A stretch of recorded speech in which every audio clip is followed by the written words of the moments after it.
A few months ago, UC3 Studios reached out to me to create a brand and website design. After getting on calls with Dennis from UC3 Studios, I knew that we'd be a great fit. So here's the story as how UC3 Studios, a sustainable home decor brand, came to life. On December 31st, 2023, I received an email from Dennis at UC3 Studios. This email was a form filled out of my inquiry form on my website, and I was so excited to see all the information he provided me. They are a sustainable home decor brand, and they really focus in on elevating a space and making it feel like home. I not only love their mission with having sustainable home decor products and really custom designing them with their 3D printing materials, but I just loved the style of their products. I mean, look at them. They're beautiful. I think that they have really niched down to a really specific audience, and I was so excited to take what they're doing and put it into branding. But we wanted to learn a little bit more and make sure that we're a good fit and that we would like to work together. So we got on a discovery call, and during this call, I was filling out my designed notepad, which I've shown you guys little sneak peeks of, but this is a notepad I've created to help me get through the discovery call, know what to ask them, and to really have a good flow of what information I need to get on this call. So I got the information I needed. I also now understand the ideal start date that they would like to have. So we were able to get all those questions answered, and after the call, I jumped into creating the proposal. So on January 3rd of 2024, I sent that proposal over, and I made sure to include every single thing that would be included, not only for the branding, but also for the website design. For this client, we're going to be working on both, and I'm so excited. That's always the best case scenario, because it's so fun to make a branding come to life and then also make that flow into a functional website. So I sent over the proposal. I also include a link to schedule another call with me if he had any other questions. But luckily, he loved what he saw, and it was actually time to secure his start date, which we have estimated for March 11th, 2024. So although he reached out to me in December, I was pretty booked up until March, and luckily he was willing to wait. So shortly after I sent that proposal over, I received confirmation that he signed the contract and submitted the deposit. So it was time to jump into preparing for the design and getting started. So before March 11th approached, I wanted to send over some questionnaires to get some additional information and to dive a little bit more deeper into the story of how UC3 Studios even became a thing. I feel like when you ask clients the question of the passion behind what it is that they're starting, you really get some juicy nuggets in there that can help you design meaningful logos and draw out illustrations that actually resonate with their story. So I sent over that questionnaire leading up until March, and he took the time to fill that out, and I got such great information. I got info on his background, his story, what he's drawn to, some websites he likes to look of, and that really helped me brainstorm and understand the direction that I'm thinking we can take his brand. So March 11th arrived, and it was time to jump into phase 1 of the branding process. This is the discovery and direction phase. So during this phase, I like to make sure that we are on the same visual page and that we overall understand the direction we're going to take things in. So this is when I create the color palette. I created a mood board with all the imagery from his existing products, as well as imagery from illustrations that I'm planning to create. And I also like to make sure that he likes the combination of colors, because sometimes when you have a color palette, it's hard to know how specific colors are going to look on top of each other. So I always like to show that as well as some ideal fonts that I'm going to be looking at and kind of searching for. So I sent over this entire discovery and direction phase along with a type form for him to fill out his feedback and to share with me if he does or doesn't like this part of the process, and also to give me the go ahead to start the logo designs.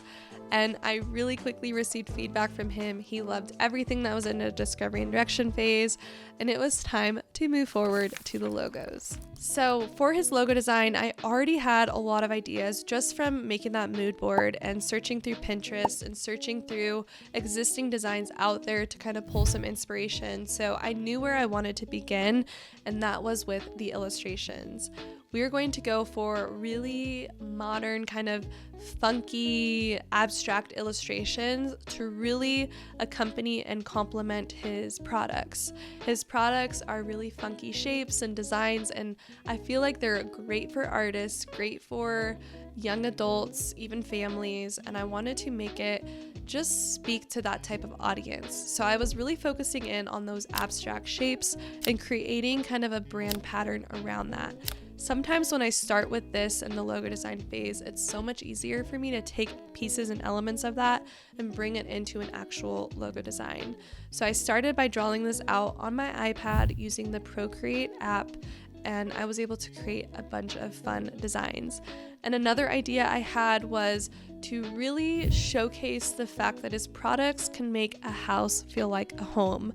That was one of the things I really pulled from the questionnaire that he filled out for me, was that he moved so much when he was younger, and his home never really felt like a home because they never were able to decorate it or make it feel like somewhere that you can kind of have a safe place at. So I really wanted to focus in on creating a concept that involved a home shape and also bringing in those pieces that make a house feel like a home. So that was the other direction I wanted to go with on the logo.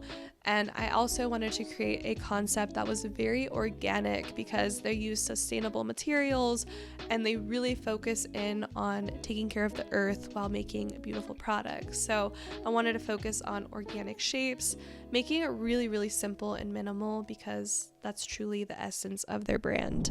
So I had those 3 concept ideas in my head, which is organic and handcrafted, as well as making a house feel like a home, and also the last one being organic style, so focusing in on those shapes and minimalistic style. So when I have those 3 directions, it helps me kind of nail down which elements to involve in each concept. So I drew out all those illustrations, and then I jumped over into my Illustrator and started to bring all these ideas to life. So to help me after I create those illustrations and draw out those meaningful pieces that will make the whole brand come together, then I like to go and search for fonts. I typically will search for some free fonts to start because I don't always like to make my clients pay for super expensive licenses, especially after they've already invested in their branding and website. So I like to kind of find some free options, and then of course if I find a font that works perfect for them that has a paid license, I just let the client know that in the beginning that is a potential possibility. But I do feel there's a lot of great free options out there, and I do have a course all about the logo design process and where I like to find my free fonts. So definitely go check that out if you are interested. But I did do some searching for the fonts and I found some really awesome ones. So I was very excited to move forward, and I just started to put them together. I feel like one of the things I've learned the most from logo designing is you cannot overthink it. The second you sit there and you question whether or not you should be doing something is the second you're going to hit a roadblock and just feel like you cannot design anymore and you have to come back to it the next day.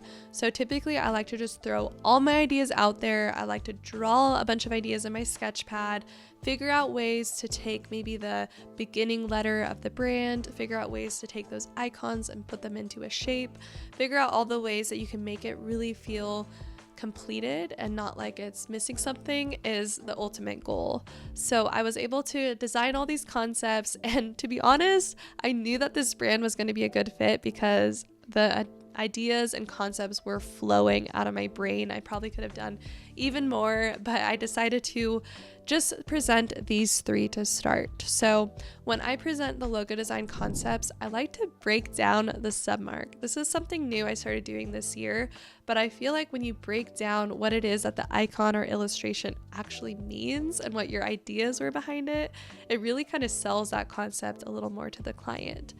I don't really like to use the word sell to the client, but I do feel sometimes that you have to pitch the concept and really showcase the idea and the meaning behind it. So these are the concepts I presented to the client, and also breaking down why I created them, what each little piece means, and I also sent over a type form for my client to leave the feedback for this phase of the process. So I was able to send those logo concepts on March 15th, so shortly after the first initial phase, and on March 18th I got an email back from my client letting me know that he loves the concept and he's going to spend the weekend debating which one to go with. One of the questions that my client asked during this part of the process was if I have any guidance or questions to ask himself to help him nail down his decision. I do get this question sometimes from clients, and I totally understand. Making that decision on an investment you made for your brand is really scary, and I feel like sometimes it's a little bit hard, especially if you're indecisive or you want to make sure that it really fits and is timeless. So I let him know to ask the questions: do you feel like the concept you're leaning towards resonates with your target audience? Which would you feel best about printing digitally and physically? And think about the emotions that each of these concepts evokes. Does that emotion mesh with your products? Those are the questions I told him to ask himself, and on March 18th, on Monday, he got back to me and let me know that he wants to move forward with concept number 2. Not gonna lie, I was low-key excited because that was my favorite concept as well, and I know that that's going to really fit with his branding. However, there was one thing that he wanted me to do, and that is to take the logo concept submark from concept 3 and bring that into concept 2 and see if there was a way that we could kind of mesh them together, because he didn't want to completely throw that submark away, which I actually love it when clients want to do this, because sometimes I love blending elements of each concept and making it one. That's why I like to provide different options, is for them to pick and choose what they do and don't like. So I was able to take that submark from concept 3, bring it into concept 2, and I think that they flow together perfectly.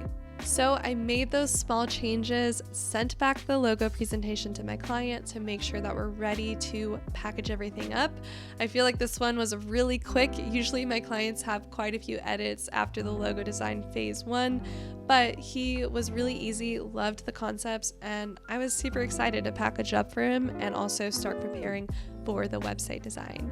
So I sent over that final logo presentation, and he gave me the go-ahead to finalize the entire branding package. So when it comes to packaging up the branding, I usually like to make sure the logo is delivered in every single color. So I take the color palette, bring it into my Adobe Illustrator, and I recolor every single concept, and I export it as a PNG and an SVG, and this client specifically requested that I send the Illustrator file. I don't typically like to do that because I don't want the client to potentially change it and it not be something that I actually created or delivered, because I feel like they should trust the designer's choices, but I trust this client. He's really great at Adobe programs, so I was able to send him that as well. And I also present it in a branding guideline where I break down how to use the concepts, which logo variation to use and when, and also the color palette and logo examples, as well as some social media graphics as a bonus to celebrate the launch of the branding. So this branding process went very smooth. Like I said, I usually have clients that send quite a few edits and revisions, or sometimes there are clients that just like it right out the gate, which is awesome. And I feel like that really comes down to making sure that you're a good fit with the client. I just felt like this one was such a good match, and I understood his vision. We were able to come together and make it come to life. So without further ado, meet UC3 Studios, where sustainability never looked so good. Alright you guys, thank you so much for watching this video. I really hope you enjoyed seeing a full logo design process from inquiry all the way to launch. I really enjoyed designing this logo, and I also love showing you guys the full process. So let me know if you enjoyed it, but if you want to see more about my branding process, definitely be sure to check out the video that I'll have up here. But also let me know if you want to see how I was able to take this branding and make it into a website design. Thank you for watching, and I will see you in my next one.